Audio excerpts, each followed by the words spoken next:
My company president said I'd never make it without him. I made sure he ate those words publicly. Hey everyone, this is Ava from Real Life Revenge Stories. Today's story features on how I was publicly humiliated by my boss who said I'd never succeed without him. I spent 2 years proving him spectacularly wrong. Drop a comment, where are you watching from? Hit subscribe and the bell button, smash that like button to help others find this. Let's dive in. You'd be nothing without me, Ava. Remember that. Richard Hale's voice echoes through the glass-walled boardroom like a slap. My hands grip the edge of the polished table as 20 executives stare at me. Some look away. Others smirk. He slams my proposal down, pages scattering. These ideas? Amateur. Outdated. Embarrassing. His gray suit fits perfectly, his smile doesn't. I've worked under Richard for 7 years, building campaigns that won awards he accepted alone. Now, I'm standing trial. Richard, if you just look at the data, I start. Data? He laughs, cold and sharp. The only data that matters is that I built this company from nothing. You? You're just another employee who thinks she's special. My throat tightens. The room feels smaller, hotter. I've poured everything into Hale Corp. Late nights. Missed birthdays. Sacrificed relationships. And this is my reward? Then prove it, he sneers, leaning forward. Leave. Let's see how far you go without my name protecting you. Silence crashes down. My heart pounds in my ears. I look at his reflection in the glass wall behind him, distorted and cruel. I stand slowly. You'll remember this moment, Richard. My apartment feels too quiet. I drop the cardboard box on my couch, my desk plant, a coffee mug, 7 years in one box. The termination letter sits on top. Effective immediately, performance concerns, mutual agreement. Mutual. Right. I open my laptop. 3 rejection emails from recruiters already. Word travels fast. Richard's network is everywhere, and I'm blacklisted. My phone buzzes. Marcus texts, just heard. I'm so sorry. But Ava, you were the brain behind everything he claimed. Don't forget that. I read it twice. My hands shake, but not from fear. From something burning. I grab a blank notebook and write 2 words, Project Phoenix. Outside, the city lights flicker. Richard is probably celebrating. He thinks I'm done. He has no idea what's coming. I start writing names. Every client who praised my work, every contact who believed in me. This isn't over. 2 months later, I'm running on 4 hours of sleep and pure spite. My kitchen table has become my office, covered in notebooks and contracts. 3 small clients took a chance on me, companies Richard would have ignored. My first campaign launches on a Tuesday. It's for a local bakery expanding online. Simple, heartfelt, authentic. By Friday, it's viral. 15,000 shares. News outlets calling it refreshingly human marketing. I stare at the numbers climbing, and something shifts inside me. This isn't luck. This is me. Just me. No fancy boardroom. No Richard's name. Just my work. Marcus texts, saw your bakery campaign. Brilliant. Miss working with you. I reply, want to work together again? 3 dots appear. Then, are you serious? My phone rings. Unknown number. A woman's voice, confident, Ms. Monroe? My name is Catherine Lee. I'm an investor. I've been watching your work. I'd like to discuss funding your own agency. I nearly drop my phone. When can we meet? She asks. I look at my makeshift office, my dreams suddenly within reach. Tomorrow, I say. Monroe Creative launches on a rainy Monday in a co-working space. It's just me, Marcus, and Jen, another ex-Halecorp employee who quit when she heard I was starting something new. To new beginnings, Jen says, raising her paper coffee cup. We clink cups, and I feel hope mixed with terror. Catherine's investment gave us 6 months. 6 months to prove I'm not just Richard's former employee. 6 months to build something real. Our first major pitch is next week. A mid-sized retail chain looking to rebrand. If we land this, we're legitimate. I work late perfecting the presentation. Marcus catches me at midnight, still typing. Go home, Ava. We've got this. But I can't stop. Not until Richard sees what I've become. The next morning, my inbox has a new email. Subject line, cease and desist. My stomach drops. Halecorp's lawyers claim I'm stealing proprietary ideas and violating non-compete agreements. They demand I shut down Monroe Creative immediately. I read it 3 times, anger rising. Richard caught wind of my agency. And now he's coming for me. Richard doesn't just send lawyers. He weaponizes his entire network. Within a week, I lose 2 major accounts. Both clients apologize, saying they heard concerns about my professionalism. One mentions Richard warned them I was unstable. My team sits in our small conference room, faces grim. Jen's been applying to backup jobs. Marcus looks defeated. Our runway just got shorter. Maybe we should fold, Jen whispers. Cut our losses. I want to agree. Every logical bone screams to give up. Richard's too powerful. Too connected. Too willing to destroy me. But then I remember his face in that boardroom. His smirk. His certainty that I'd fail. No, I say firmly. We fight back. Legally and strategically. Marcus raises an eyebrow. How? I lean forward. Richard's been playing dirty for years. Someone must have evidence. That night, I send careful emails to former Halecorp employees. Most ignore me. 3 respond with sympathy but no help. Then, at 2 a.m., my phone buzzes. Unknown number. A text, I have what you need. Meet me tomorrow. Alone. I stare at the message, heart pounding. Finally, someone's willing to talk. The cafe is dim, tucked in a neighborhood I don't recognize. I spot him immediately, David Chen, Halecorp's former senior accountant. He looks thinner, tired. He slides a flash drive across the table. Everything's on here. Falsified projections. Inflated profit reports. Emails proving Richard knew. My hand hovers over the drive. Why are you doing this? David's jaw tightens. Because he did the same to me 2 years ago. Fired me, blacklisted me, ruined my career. I rebuilt myself, but I never forgot. I pick up the drive, feeling its weight. This could destroy Richard. Completely. Publicly. Everything I've wanted. But it also feels dangerous. Like crossing a line I can't uncross. What if this backfires? I ask quietly. David shrugs. Then we both go down. But at least we go down swinging. I slip the drive into my pocket. Thank you. As I leave, my phone buzzes. An email from a journalist. We've heard rumors about Halecorp's questionable accounting. Any comment? I stop walking. The universe is handing me the perfect moment.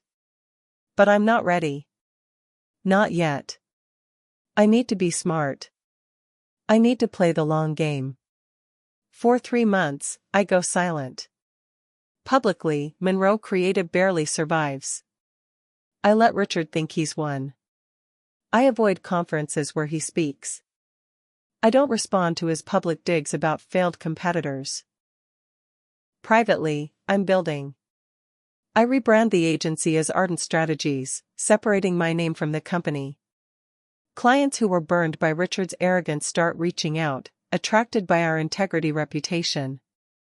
We grow slowly, carefully, invisibly. Richard, meanwhile, gets louder. At a major press event, he declares, "My former staff are all forgotten nobodies. They learned loyalty to Hale Corp was their only value." I watch the livestream from my office, Marcus and Jen beside me. That's smug. Jen starts. I hold up a hand, smiling. Let him talk. Every word makes our eventual win sweeter. Marcus grins. You're terrifying when you're patient. 2 weeks later, we win a national marketing award, anonymously, since Ardent Strategies isn't connected to me yet. The industry buzzes about this mystery agency stealing Hale Corp's clients. Richard's investors start asking questions. Why are clients leaving? Who's this new competitor? Richard, ever paranoid, hires a private investigator to find Ardent's founder. 3 days later, someone knocks on my apartment door. I check the peephole. A man in his 40s, tired eyes, holding a folder. I crack the door open, keeping the chain locked. Ava Monroe? He asks. My stomach drops. Who's asking? He shows me a business card. James Rivera. Richard Hale hired me to investigate Ardent Strategies. I should slam the door. Call my lawyer. But something in his expression stops me. Then why are you here? I ask carefully. James glances down the hallway, then back at me. Because I used to work for you. 3 years ago, Hale Corp's operations team. You fought for my promotion when Richard wanted to fire me for taking paternity leave. Recognition flickers. I remember him, quiet, brilliant with logistics. You saved my job, he continues. I never forgot that. I unlock the chain, let him inside. He sets the folder on my kitchen counter but doesn't open it. Richard's planning something big, James says quietly. A merger with Global Tech Industries. It's his legacy move. But if it falls through, Hale Corp collapses. Why tell me? James meets my eyes. Because I want you to win. And I'll feed him false information to buy you time. I exhale slowly. An ally inside enemy territory. What do you need? I ask. He smiles grimly. Just don't waste this opportunity. The private investigator Richard hired to destroy me is now working for me. Love it. Now, if you're enjoying this story as much as I am, do me a favor, drop a comment telling me, would you take Richard down, or would you take the high road? Also, what do you think Ava should do with that flash drive? Now let's get back to the story, because things are about to get really good. Richard's merger announcement hits the news like a bomb. Global Tech Industries, a massive international firm, partnering with Hale Corp. The deal's worth hundreds of millions. Richard's face is everywhere. Magazine covers, news segments, victory laps. I watch from my office as he gives an interview. This merger represents everything I built. Legacy. Excellence. Vision. Marcus leans against my desk. He looks pretty confident. I nod slowly, turning the flash drive David gave me between my fingers. Mergers like this require clean records. Perfect public image. Flawless PR. And Richard has none of those things, Jen adds from the doorway. I look up at both of them. Exactly. So we make sure the world sees the truth, at exactly the right moment. Over the next 2 weeks, we work carefully. I don't leak the damning documents yet. Instead, I have Jen anonymously send small inconsistencies to journalists. Nothing explosive. Just questions. Hale Corp's growth numbers don't add up, say analysts. Former employees raise concerns about corporate culture. The whispers start quietly but grow steadily louder. Then I get an email that makes me smile. An invitation to speak at the National Business Summit. The same summit where Richard's delivering the keynote about his merger success. I accept. Under Ardent Strategies' name. Richard has no idea I'm coming. The summit takes place in a convention center that feels like a temple to capitalism, marble floors, massive screens, thousands of business professionals networking between sessions. I'm scheduled to speak right after lunch, in a smaller ballroom. My topic, leadership without ego. Building teams that outlast you. Backstage, my hands shake. This is different from our small office presentations. This is national exposure. What if I freeze? What if nobody cares? Marcus squeezes my shoulder. You've got this. Just tell the truth. I step onto the stage. The lights are blinding at first, but then my eyes adjust. 300 faces look back at me. I take a breath. 7 months ago, I was publicly humiliated by someone who told me I'd never succeed without him. Today, I'm here to tell you he was right. I couldn't have succeeded without his cruelty teaching me exactly what kind of leader I didn't want to become. The room goes silent. Then someone claps. Then another. Soon the entire audience is applauding. I speak for 20 minutes about dignity, integrity, building versus destroying. When I finish, the standing ovation feels like medicine. As I leave the stage, I see him. Richard, standing in the back, face white with shock. I don't approach him. I let him come to me. He finds me in the hallway outside the ballroom, blocking my path. Up close, he looks older than I remember. Tired. But his eyes still have that sharp edge. Enjoying your moment? He asks, voice low. I meet his gaze steadily. I am, actually. Don't get comfortable, he hisses. You gave one nice speech. I built an empire. There's no comparison. People are watching us now, phones probably recording. I keep my voice calm, professional. You're right, Richard. There's no comparison. I build people up. You tear them down. And eventually, everyone notices the difference. His face reddens. You think you're untouchable now? One good quarter doesn't make you legitimate. I still built you. I step closer, lowering my voice so only he can hear. And I'm about to unbuild you. His eyes widen slightly. Confusion, then anger, then something like fear. I walk past him, my team falling into step beside me. Behind us, I hear Richard's voice, too loud, trying to regain control. This isn't over, Ava. But it is. He just doesn't know it yet. That evening, the first major news story drops, Hale Corp's merger under scrutiny. Are the numbers real? My phone buzzes with messages. The whispers became questions.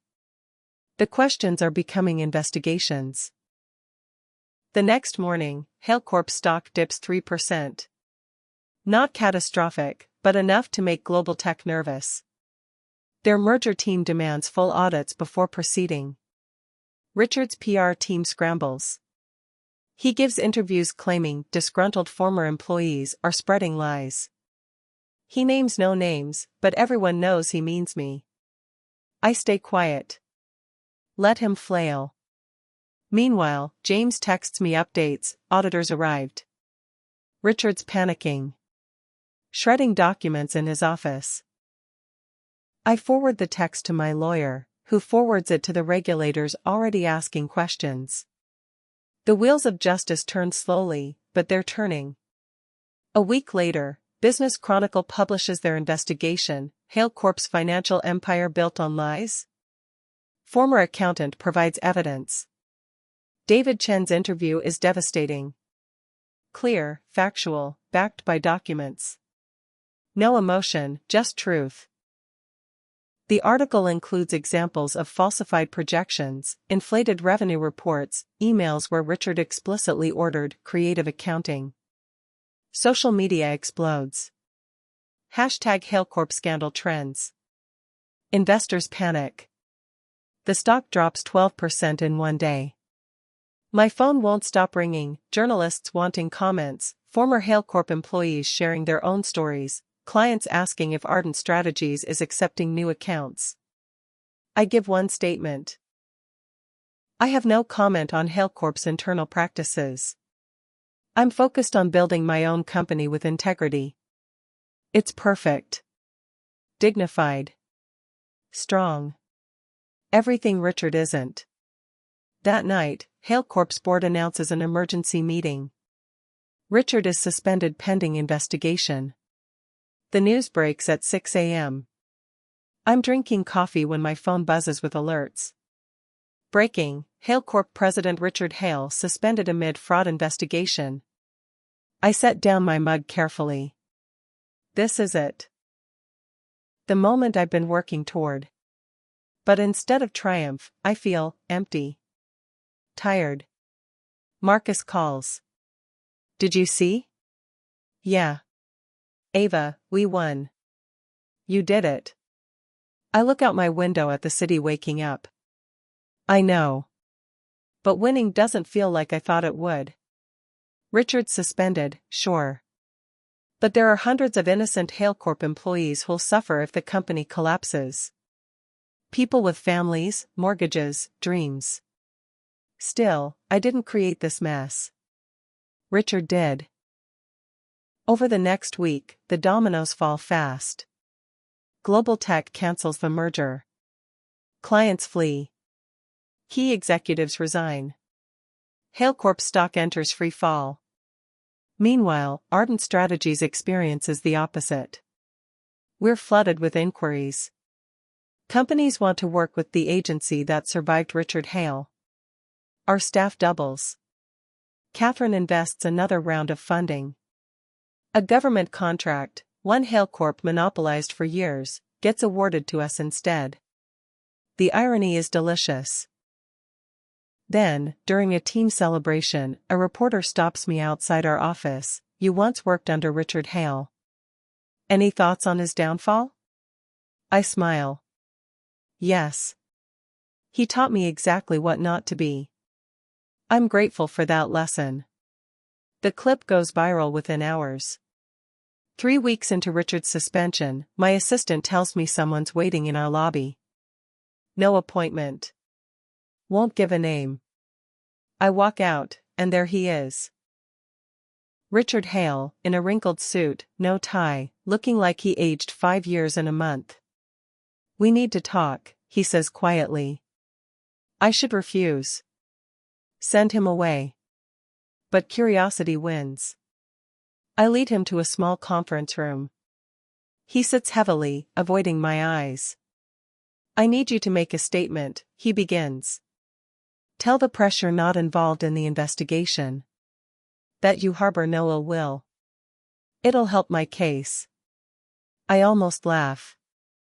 Why would I do that? Because. He struggles with the words. Because I'm asking. Please, Ava. My reputation is destroyed. My family's leaving me. I'm losing everything. You mean like I lost everything when you fired me? His jaw tightens. That was business. So is this. He pulls out a checkbook. Name your price. I'll pay whatever you want. Just help me. I slide a business card across the table. Ardent Strategies offers crisis management services.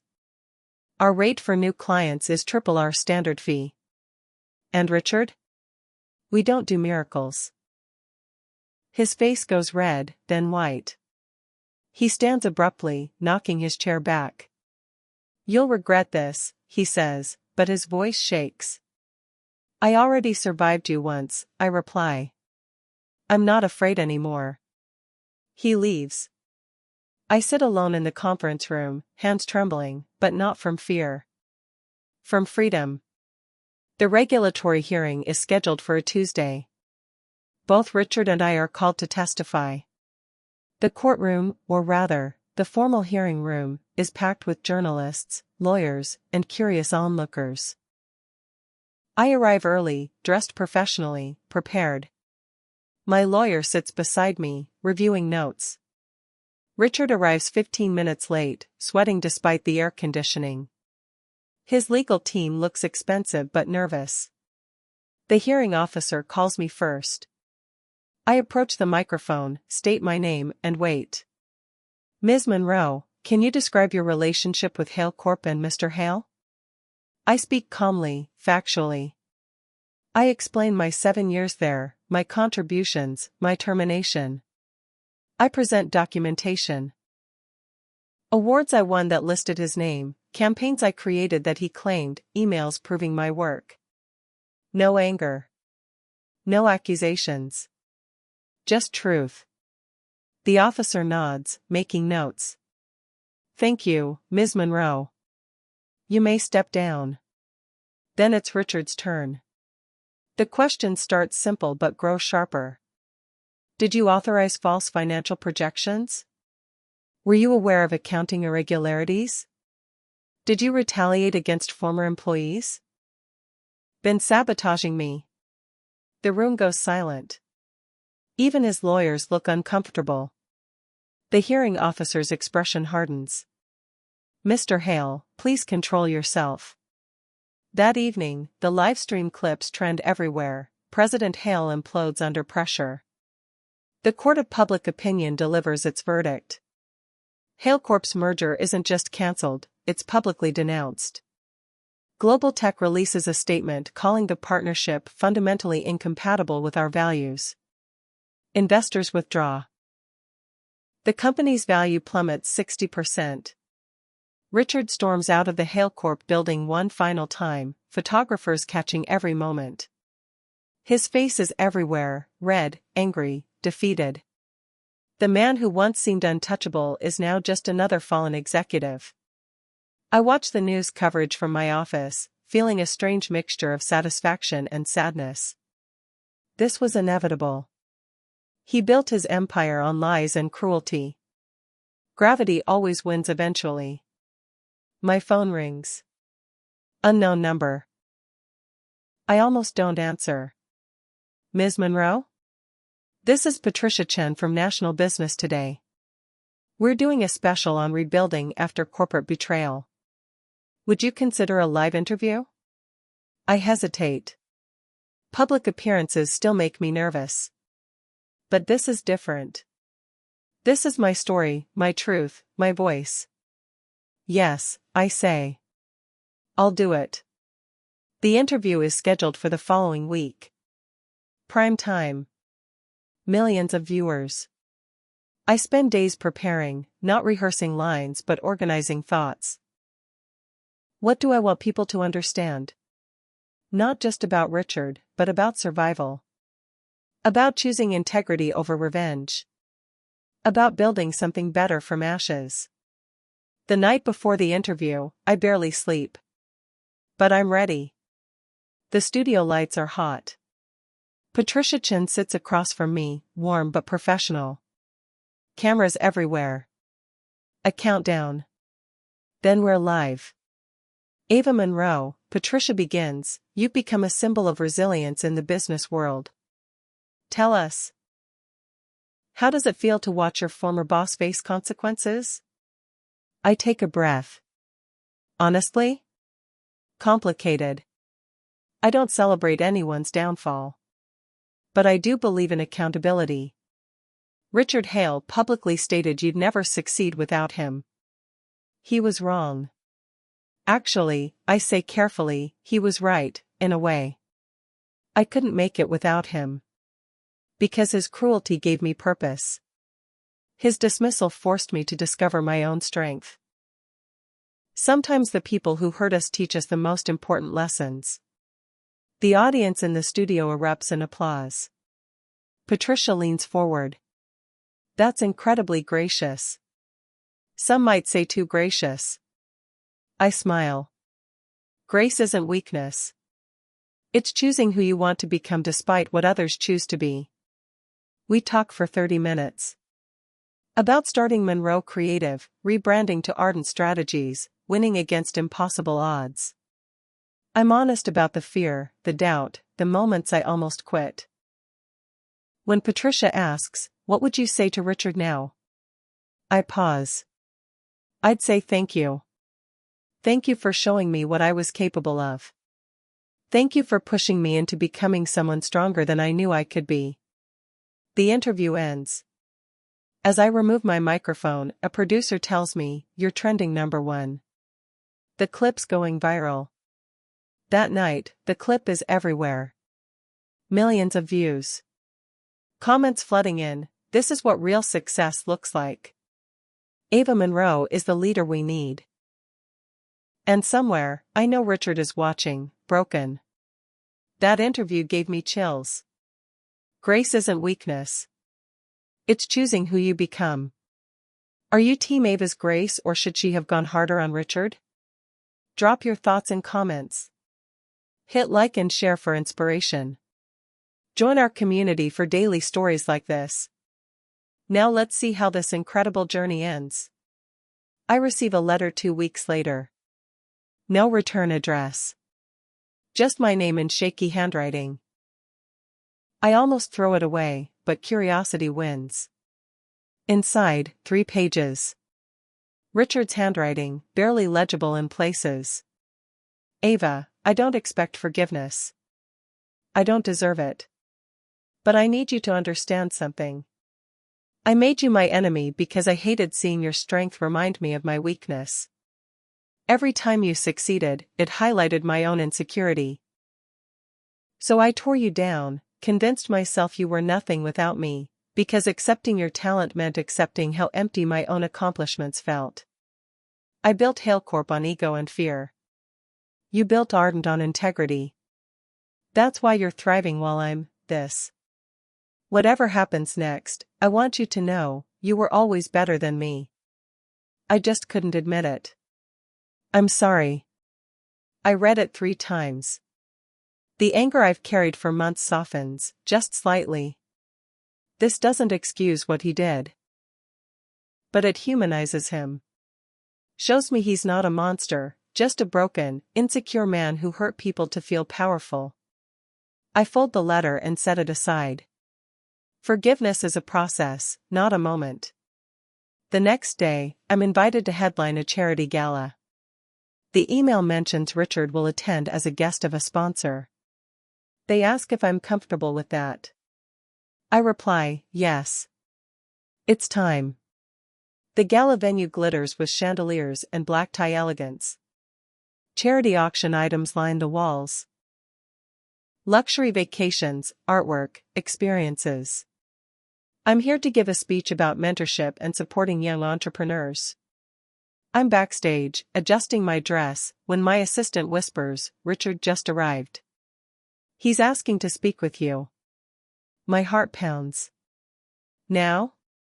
He says just 5 minutes. Before your speech. I nod. Okay. He's waiting in a side room, wearing a simple suit, no flash, no confidence. He looks smaller somehow. Older. "Thank you for seeing me," he says quietly. "I read your letter. I meant every word." We stand in awkward silence. Then he says, "What you've built, Ardent Strategies, your reputation, everything, it's remarkable. I can't take credit for any of it. But I want you to know I'm proud. If that matters." It does matter. More than I expected. "Richard, I'm not going to lie and say I forgive you completely. But I'm also not going to carry hatred forever. That's too heavy." He nods, eyes wet. "That's more than I deserve." Probably, I agree. But grace isn't about deserving. It's about choosing peace. A stage manager knocks. Ms. Monroe? 2 minutes. I walk toward the door, then pause. Richard? Get help. Real help. You can't rebuild until you face why you broke in the first place. I will, he promises. I take the stage to thunderous applause. The ballroom is packed, 500 people, cameras, media everywhere. Good evening, I begin. I'm here to talk about resilience. About what happens when someone tells you you're nothing, and you choose to prove them wrong, not out of spite, but out of self-respect. I share my story. The firing. The rebuilding. The moment I realized I didn't need validation from people who didn't value me. A wise person once told me, I say, that the best revenge is living well. But I'd add something, the best revenge is becoming so focused on your own growth that revenge becomes irrelevant. Success isn't about defeating others. It's about discovering yourself. The audience hangs on every word. When I finish, the standing ovation lasts 2 full minutes. Later, during the cocktail hour, reporters swarm. But one moment stands out. Richard approaches me in front of cameras. Someone must have coordinated it. You proved me wrong, Ava, he says, voice carrying. I could humiliate him here. Return his cruelty in front of the world. Instead, I reply loud enough for everyone to hear, no, Richard. You proved me right. You proved I was capable of more than either of us knew. The moment is captured, shared, viral by morning. Headlines read, Ava Monroe shows grace while accepting vindication. That night, I receive an unexpected email, an offer to acquire Hale Corp's remaining assets. The company is being liquidated. This is my chance to erase Richard's legacy completely. I stare at the email for an hour, weighing my options. The acquisition negotiation takes 3 weeks. Hale Corp's board is desperate. Their company is hemorrhaging money, lawsuits piling up, reputation destroyed. They need a buyer, and fast. I sit across from their lawyers, my team flanking me. The offer is generous but firm. I'll buy the company, absorb the employees, settle outstanding debts. But the Hale Corp name dies. Everything rebrands under Unity, a new company built on collaboration, integrity, transparency. Why Unity? Their lead negotiator asks. Because building something means bringing people together, not tearing them apart. That's what this company should have been all along. They accept. Papers are signed. Within a month, Unity officially exists. Former Hale Corp employees are relieved, they keep their jobs under leadership that actually values them. The public response is overwhelmingly positive. Business magazines run features, Ava Monroe rises from the ashes of Hale Corp. How one woman turned humiliation into an empire. I do interviews, always emphasizing the same message. This isn't just my victory. It's proof that integrity outlasts ego every time. Richard reaches out one last time via email, thank you for saving the employees. They didn't deserve to suffer for my mistakes. I don't respond. Some conversations are finished, even when they're not fully resolved. 6 months later, I receive an invitation to give a TED Talk. The topic? The best revenge is reinvention. The TED stage is iconic. Red circle, black background, that distinctive logo. I've watched countless talks here, never imagining I'd give one. I walk out to applause, take my position, and begin. When I was fired 18 months ago, I believed my career was over. The man who fired me said I'd never make it without him. And you know what? He was almost right. I let that sink in. The audience leans forward. Because success without adversity isn't really success. It's just circumstance. But success after humiliation? Success after being told you're worthless?